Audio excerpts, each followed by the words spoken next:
Les travaux du traité d'amitié et de coopération entre le Burkina Faso et la Côte d'Ivoire TAC se tiendront désormais tous les 2 ans après la rencontre de Yamoussoukro en juillet 2020. Ainsi en ont décidé les chefs d'État Alassane Ouattara, Roch Kaboré et leur gouvernement à cette 8e conférence du TAC. Outre cette décision, 3 accords de coopération ont été signés par les 2 parties. Le premier concerne la coopération transfrontalière. Il a pour objet de rechercher des solutions relatives au développement des zones frontalières.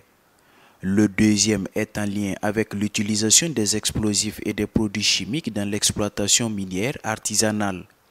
Le troisième protocole d'accord de coopération vise la protection des enfants obligés de suivre leurs parents dans leurs déplacements.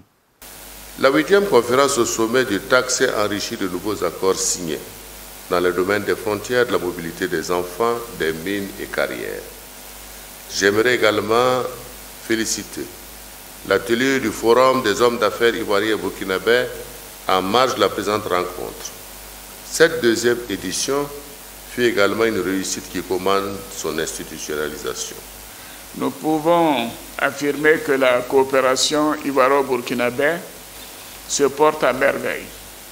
Les résultats enregistrés témoignent de notre volonté commune de rendre cette coopération encore plus dynamique et mutuellement bénéfique. Il est vrai qu'il reste d'importants efforts à accomplir dans bien des domaines. Concernant la réhabilitation du chemin de fer Abidjan-Ouaga-Kaya et son prolongement jusqu'à Tambao, il reste à procéder à la signature du procès verbal du constat de levée de conditions suspensives et d'entrée en vigueur de la convention de concession révisée. 17 milliards de francs CFA ont été déjà mobilisés comme avance pour la phase de réhabilitation. Selon le président du Faso, la société Sitaray a en outre souligné que le chemin financier de départ lui pose des difficultés de rentabilité et qu'il fallait rechercher des partenaires et des nouveaux financements pour ajuster et réaliser le projet. Concernant la réhabilitation du chemin de fer Abidjan-Ouagadougou-Kaya et son prolongement à Tambao, les chefs d'État ont réaffirmé leur volonté de permettre le démarrage immédiat des travaux. Ils ont par conséquent instruit les ministres en charge des transports à adresser une lettre dans les meilleurs délais à Sitaray pour répondre aux préoccupations soulevées par la dite société. Les chefs d'État ont invité les acteurs du secteur portuaire à travailler pour l'obtention d'un quai dédié au passage des marchandises en transit pour le Burkina Faso. La conférence a salué l'application par l'aéroport d'Abidjan d'une réduction de 30% des coûts de l'assistance en escale au profit d'Air Burkina.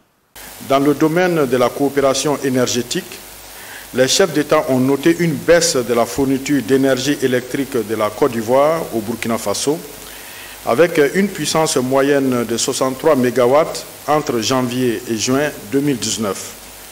Ils ont réaffirmé leur engagement d'augmenter cette puissance au-delà de l'objectif de 90 MW, afin de satisfaire également la demande du secteur minier.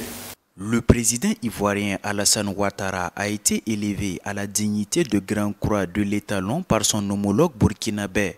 2 autres personnalités ont été distinguées au cours de cette conférence au sommet du TAC.